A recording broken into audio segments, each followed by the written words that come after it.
Hey everyone, and welcome to a new episode of Startup Talks.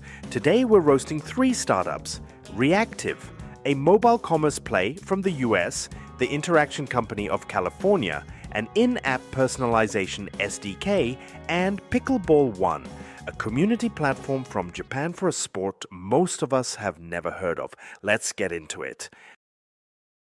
First up is Reactive, a B2B SaaS startup for retail. Their pitch is pretty clear. They put QR scanning, personalized recommendations, and one-tap checkout all inside a single mobile app to remove friction between social shopping and the actual purchase. So the idea is that someone sees a product on TikTok, scans a code, and lands directly in a lightweight app that lets them buy without downloading anything first? Exactly. They use Apple App Clips. You tap a link or scan a QR code, and a mini version of the store opens instantly. No full install needed. It's designed to capture that impulse before the shopper loses interest. That's a real problem. People get inspired on social media and then abandon the cart the moment there are too many steps between inspiration and checkout. And their model is smart too. Revenue share plus SaaS. You pay when your customers pay. That aligns incentives and makes it easier to get brands on board. The data angle is interesting as well. If they're genuinely training recommendation models on real purchase behavior across their whole network, that becomes a moat over time, not just a widget. Right. But here's where it gets complicated. Shopify already does most of this and offers very favorable terms for merchants starting out. And TikTok launched their own native shop. The traffic source is now the competitor. That's the classic trap. You build on someone else's platform, and eventually they decide to own that layer themselves. And Reactive openly positions itself as infrastructure. They're not generating their own traffic. They depend entirely on social platforms sending shoppers their way. The moment those platforms tighten the funnel, Reactive loses its entry point. What about the operational side? E-commerce integration sounds simple until you're dealing with legacy POS systems, fiscal compliance across markets, and returns. Returns are brutal. I know of a company with tens of millions in revenue that went under purely because of how badly they handled returns. The logistics ate the entire margin, and that's before you even think about payment security requirements. So, the 40% conversion uplift they're claiming on their pitch deck? Looks great on a slide. Gets killed by A/B testing noise, seasonality, and the fact that platforms like Apple can ship an equivalent feature natively and make your differentiator disappear overnight. What's the verdict then? Interesting entry point into mobile commerce. Real partnership signals, solid model structure. But we'd want to see sustainable margins and a few live cases with positive unit economics before committing to a Series A. Most likely outcome: someone acquires them and folds the tech in. Second startup, the Interaction Company of California. The name alone tells you something. Very old school, very descriptive. They're a mobile SDK that adds adaptive chat interfaces and real-time behavioral personalization to any B2B or B2C app. So they're selling to product teams who care about DAO, MO, and time in app. The pitch is stop reacting to analytics after the fact and start adapting to user behavior in real time. That's exactly it. Right now, most apps collect data, push it to a dashboard, someone presents it to the board, and 3 months later, they add a button. These guys want to close that loop in real time. The app adapts to you as you use it. That's actually how the big platforms work internally. Facebook, Instagram, they're constantly running this feedback loop. Making it available as an SDK for smaller apps is a logical move. And they've raised 10 mels post-seed, which is an early PMF signal. Freemium gives them virality. Enterprise licenses give them the path to serious revenue. The multimodal piece is interesting too. Voice, text, video. That's a technically unusual combination on mobile. Getting latency low enough to feel real time is genuinely hard. It is. But here's my issue. This concept is not new. I personally sold a project exactly like this to a large insurance company back in 2015. Behavioral personalization, interface adaptation, the whole thing. The technology worked then. The question is why mass adoption has never happened.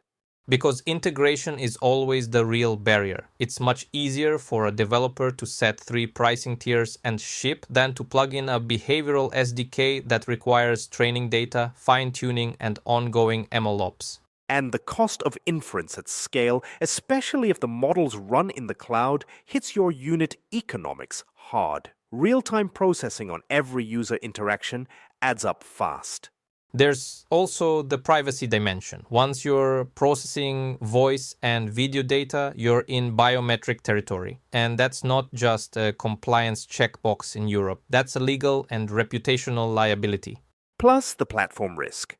iOS and Android can ship a native feature that does half of what they do, and overnight your differentiator is gone. So interesting technology, real competition from all sides. MMP platforms, CRM systems, the major AI providers. We'd like a bet on the team and the tech. But before writing a check, we need to see manageable MLOps, and specifically evidence that inference can work at the edge, not just in the cloud. That's what would make the economics survivable. Last one, and this is the wild card, Pickleball One, out of Japan, a community app for pickleball players. Pickleball. I had no idea this sport existed before today. Neither did I. It's a mix of badminton, tennis, and table tennis. You play with a perforated plastic ball. It has around 26 to 40 holes, so it floats through the air slowly, almost like a shuttlecock. Anyone can pick it up, any age, any fitness level. That sounds like a deliberately accessible sport. Low barrier to entry from a skill perspective. Exactly. But unlike badminton, which you can play anywhere with just 2 rackets, pickleball requires a proper court. That's an important constraint for growth. So what does the platform actually do? Court scheduling, AI matchmaking by skill level, live scoring, virtual tournament infrastructure, and community tools. Freemium to get people in, premium events behind a paywall, plus equipment sales through vendor partnerships where they take a commission. The commission model on equipment is smart if you have density. Once a local community is large enough, selling rackets and gear through the app is almost passive revenue. And they're expanding fast in Asia, where the sport is growing fastest. That's smart sequencing. Go where the momentum already exists. The viral loop I can see here is interesting. Someone joins a local club, plays for a few months, gets good, and eventually thinks, why am I traveling to play? I'll open a gym in my neighborhood, run it on this platform. That's the franchise angle, and that's the most credible growth mechanism in this whole setup. The platform becomes infrastructure for local operators, not just players. But the cold start problem is real. A community in one city doesn't help someone in another city. You need critical mass in each location separately. And that's expensive. Unit economics on events are thin, equipment margins are thin, and logistics and returns are a headache even at small scale. Legal liability for running tournaments is also probably underestimated. Local sports niche also attracts local competitors fast. A court booking app in any major city could add a matchmaking feature and eat into their moat. The niche is actually a strength, though. Sports communities are tight, loyal, and willing to pay for convenience. The question is just whether they can reach density in enough cities to make the economics work. What would you need to see to invest? A clear plan for reaching critical mass in 10 to 20 local hubs, and real margin data from live events. Show me the unit economics work at the city level, and this becomes very interesting. Looking at all three together, there's a clear pattern. None of them own their traffic. Reactive depends on social platforms. The Interaction Company depends on app developers choosing to integrate. Pickleball One depends on local courts and local communities. And that's ultimately the risk. The moment the platform you depend on decides to own your layer, your moat disappears. That's not unique to these three. It's the core challenge for every infrastructure play. Freemium is also table stakes across all three. It's not a differentiator. Everyone does freemium. What matters is whether the paid tier solves a real enough problem that people upgrade. And the community cold start is the hardest thing to fund your way through. You can't buy density. You have to earn it city by city, neighborhood by neighborhood. Which is why the franchise model in Pickleball One is actually the most interesting idea of the session. It turns users into operators. That's a growth mechanism that doesn't require the platform to do all the work itself. That's all for today. Thanks for listening and see you in the next episode of Startup Talks.